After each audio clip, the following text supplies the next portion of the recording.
त्र्यंबकेश्वर ज्योतिर्लिंग के दर्शन के पहले जरूर जान लें बातें। त्र्यंबकेश्वर मंदिर महाराष्ट्र के नासिक जिले में स्थित है। ये मंदिर नासिक स्टेशन से 34 किलोमीटर दूर गौतमी नदी के तट पर है। मंदिर की नक्काशी बेहद सुंदर है। त्र्यंबकेश्वर की सबसे बड़ी विशेषता यह है कि इस ज्योतिर्लिंग में ब्रह्मा, विष्णु और महेश तीनों ही विराजित हैं। मंदिर के अंदर एक छोटे से गड्ढे में 3 छोटे छोटे लिंग हैं, जिन्हें त्रिदेवों ब्रह्मा, विष्णु और शिव का प्रतीक माना जाता है। काले पत्थरों से बना यह मंदिर देखने में बेहद सुंदर नजर आता है। सावन एवं महाशिवरात्रि पर्व पर यहाँ की रौनक अलग ही होती है। वैसे सोमवार के दिन भगवान त्र्यंबकेश्वर की पालकी निकाली जाती है। ये पालकी कुशावर्त ले जाई जाती है और फिर वहां से वापस लाई जाती है।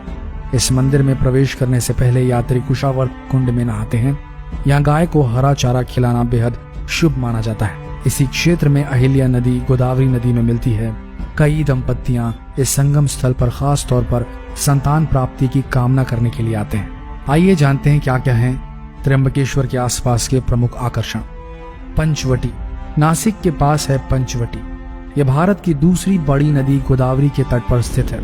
इस शहर का ताल्लुक रामायण काल से है। 14 साल के वनवास के दौरान मर्यादा पुरुषोत्तम राम, माता सीता और लक्ष्मण के साथ एक कुटिया बनाकर यहाँ रह रहे थे। लक्ष्मण ने शूर्पणखा की नाक यहीं काटी थी। इस कुटिया के बाहर से रावण ने सीता जी का हरण किया था। पंचवटी में 5 बरगद के पेड़ हैं जो आस-पास हैं। इसी कारण से इसका नाम पंचवटी पड़ा था। यहाँ से बहने वाली पवित्र गोदावरी नदी के तट पर 12 साल में एक बार कुंभ मेला लगता है। अगला आकर्षण है कालाराम मंदिर। पंचवटी के पास ही कालाराम मंदिर एक प्राचीन हिंदू मंदिर है जिसमें भगवान राम की मूर्ति स्थापित है। इसके बाद जो अगला आकर्षण है वो है मुक्तिधाम मंदिर।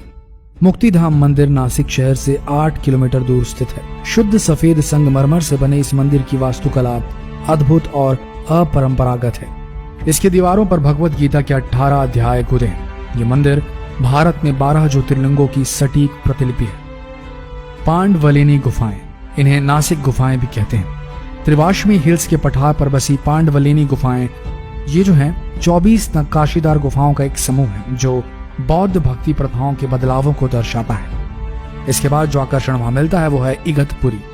महाराष्ट्र के प्रसिद्ध हिल स्टेशन में शुमार इगतपुरी नासिक जिले का खूबसूरत हिल स्टेशन है जो अपने घने जंगलों और प्राकृतिक सुंदरता के चलते लोकप्रिय है। यहाँ ट्रैकिंग के लिए भी बहुत सारे स्थल हैं। इगतपुरी आने पर घाटन देवी मंदिर जरूर देखना चाहिए। मंदिर से नीचे की घाटी और सह्याद्री पर्वतमाला के खूबसूरत नजारे देखे जा सकते हैं। तो आइए अब जानते हैं कि त्र्यंबकेश्वर कैसे पहुंचा जाए। त्र्यंबकेश्वर जाने के लिए नासिक पहुंचा जाता है। यह भारत के हर क्षेत्र से रेल तथा सड़क मार्ग से जुड़ा हुआ है। हवाई मार्ग से जाने के लिए संभाजी नगर तथा पुणे हवाई अड्डा समीप है। त्र्यंबकेश्वर गांव नासिक से काफी नजदीक है। नासिक पहुंचकर वहां से त्र्यंबकेश्वर के लिए बस, ऑटो या टैक्सी लिए जा सकते हैं। आपको एक और बेहतरीन जगह बताते हैं त्र्यंबकेश्वर के आसपास, वो है भंडारदरा। भंडारदरा सह्याद्री पर्वत पर नासिक से लगभग 70 किलोमीटर की दूरी पर स्थित है।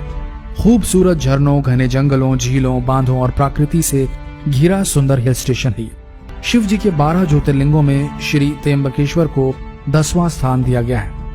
इसे त्र्यंबकेश्वर शिव मंदिर भी कहते हैं। यहाँ समीप में ही ब्रह्मगिरी नामक पर्वत से गोदावरी नदी निकलती है। जिस प्रकार उत्तर भारत में प्रवाहित होने वाली पवित्र नदी गंगा का विशेष आध्यात्मिक महत्व रखती है, उसी प्रकार दक्षिण में प्रवाहित होने वाली इस पवित्र नदी गोदावरी का विशेष महत्व है। जहाँ उत्तर भारत की गंगा को भागीरथी कहा जाता है, वहीं इस गोदावरी नदी को गौतमी गंगा कहकर पुकारा जाता है। भागीरथी राजा भागीरथ की तपस्या का परिणाम है, तो गोदावरी ऋषि गौतम की तपस्या का साक्षात फल है।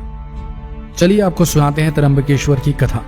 यहाँ प्रचलित कथा के अनुसार प्राचीन समय में ब्रह्मगिरी पर्वत पर देवी अहिल्या के प्रति ऋषि गौतम रहते थे और तपस्या करते थे। क्षेत्र में कई ऐसे ऋषि थे जो गौतम ऋषि से ईर्ष्या करते थे और उन्हें नीचा दिखाने की कोशिश करते रहते थे। एक बार सभी ऋषियों ने गौतम ऋषि पर गौ हत्या का आरोप लगा दिया। सभी ने कहा कि इस हत्या के पाप के प्रायश्चित में देवी गंगा को यहाँ लेकर आना होगा। तब गौतम ऋषि ने शिवलिंग की स्थापना करके पूजा शुरू कर दी। ऋषि की भक्ति से प्रसन्न होकर शिव जी और माता पार्वती वहां प्रकट हुए। भगवान ने वरदान मांगने को कहा। तब ऋषि गौतम से शिव जी ने देवी गंगा को स्थान पर भेजने का वरदान मांगा। देवी गंगा ने कहा कि यदि शिव जी भी स्थान पर रहेंगे तभी वह यहाँ पर रहेंगी। गंगा के ऐसा कहने पर शिव जी वहां त्र्यंबकेश्वर ज्योतिर्लिंग के रूप में वास करने को तैयार हो गए और गंगा नदी गौतमी के रूप में वहां बहने लगी। गौतमी नदी का एक नाम गोदावरी भी है। तो दोस्तों, ये थी त्र्यंबकेश्वर की वो जरूरी बातें जो आप सबको जाननी जरूरी थी अपने अगले त्र्यंबकेश्वर ट्रिप के लिए। तो बिल्कुल जाइए, घूम कर आइए, दर्शन करके आइए। आशा करते हैं वीडियो आप सबको कुछ ज्ञान देकर गया होगा। ऐसे ही वीडियोस के लिए बने रहिए हमारे इस पेज के साथ। मिलते हैं अगले दिलचस्प वीडियो में, तब तक के लिए इस वीडियो को शेयर करना ना भूलें। धन्यवाद।